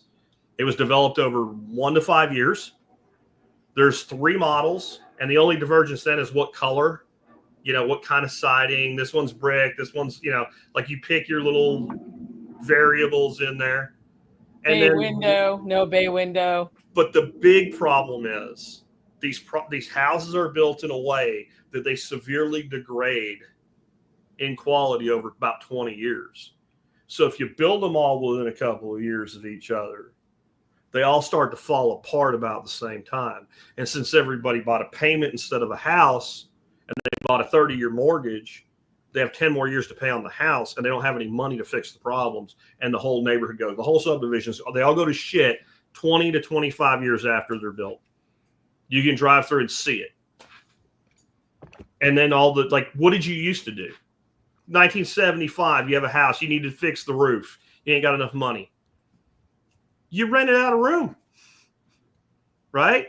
Or you pulled an RV on it and you rented it to somebody till you got enough money, and then you got rid of them and you fixed the roof. there's so many places you can't even do that anymore. You can't rent a room because you can't park in the street, and you got 2 cars, so there's no place in the garage for your third car that your tenant would use. Sometimes it's not even a direct prohibition; it's an indirect prohibition. Yeah. Which goes back to if you drop somebody into the 50s to live that luxurious lifestyle, how luxurious was it really? It wasn't. You still had to get up there and take your own shingles off sometimes. It's a fantasy, man. Go to any old house, like up where you live, all the way up to where I grew up, an older house that nobody's done anything with. And I guarantee you there's a room in that house that you go in, it's got that 1970s, 80s looking paneling. And if you pull that motherfucker off, do you know what's under it? Another layer of paneling. It's the same kind. It just got old and shitty, and they just threw it. They didn't even take it down. They just threw it up. And when you pull that back, you're going to see like old lady wallpaper from the 20s. And when you pull that off, you got plaster and shiplap. Right? And every house is like that. But you think it was glorious because somebody told you that so you could be mad at the boomers who weren't even born yet when that house was actually having all that done to it. The class warfare thing is ridiculous. Oh, the paneling I've pulled out of my home. There's one more room. One more. It's like half torn out already. And you know exactly what I'm talking about when I say that paneling. Oh yeah, I know that. I had it painted white for a while because I didn't want to deal with drywall. You always find the one house where they really didn't think about it and they got to the end and they had a strip about that big to go. And instead of like pulling the one down and cutting it in half so that you kind of put a seam that made sense, there's just that little like 4-inch strip of it in the corner. Yeah. The 4-inch strip. The 4-inch strip. See, she knows. Yep. I didn't have that here. He was actually pretty good at hanging paneling. Yeah. Well, the guy that built your house seemed like he knew what he was doing. Well, in some ways. 2x4 joists. That's all I'm going to say. I didn't know about that. Oh yeah, my ceiling in my living room is so low. Yeah. Because we took those all out 2 years ago. That's why that floor got redone. It's ripped it all out. I was like, why isn't it level? I'm like, oh, that's why it's not level. Because this is not how you build a floor. But there's also you had to bring it up to increase to what, 2x6s? I went 2x6, yeah, because 2x8 was going to be too much. Okay. Yeah. So no, okay. I'd be walking in there like this. If it was no, I mean, and it's really well insulated. Some things he was trying to be cutting edge, sort of a regenerative building approach here with the solar aspect, but it was in the 80s when he was building this. And people were still figuring it out. Yeah. So it's okay. I like living where I live. I don't love my house, but it's okay. The location's more important, and I love the outside of my house. So that's what matters. Yeah. So, well, guys, looks like we're coming up on 2 hours. Let's go once around the horn. I'm surprised we didn't do any business entrepreneurship at all. No, little AI, but not much. Yeah. I was going to ask about supply chains, but I'll follow up later about that. John? All right. I do a live video every night at 9 o'clock on YouTube. You can check that out. I've got 6,500 some actual videos on there, different than the lives. SOEtacticalgear.com is the website if you want to see what we build.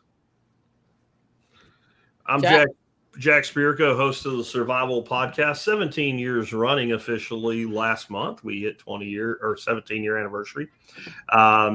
I did a show yesterday. Y'all might, if you're not from my audience, might really find interesting on 8 mega shifts over the next 10 years, AI being one of them, but 7 other huge ones that'll be available on the site if you go there and just scroll down a little bit. That'll be episode 3,696. So, yeah, we've been doing this a while. Also, if you have not yet checked out my book, Laws of Life, please do so. You can just go to Amazon and search for Laws of Life and you'll find it. I'm Nicole Sauce from the Living Free Podcast, and I do roast delicious coffee at hollowroast.com. You can get K-Cups or fresh whole bean coffee, hollowroast.com. And I have air conditioning in the roasting shack again, so thanks for everybody who helped me with that pre-buy. It went in this weekend during the rabbit processing. Our next event here is a canning class on the 26th of July. Only 8 spots and one's already gone. So there are 7 spots left. Check that out. thelivingfreepodcast.com. What do you got, Jack? I almost forgot. I wanted to shill this. If you do not own Kentucky Rebel Scum's hot sauces, I highly recommend you check it out. He's now got a dedicated site instead of Half Pond Homestead, KentuckyRebelScum.com. And this is the sorghum hot sauce. This is freaking fire in a good way. You got to give it a shot. Nice. All right. See you guys next month. See you guys.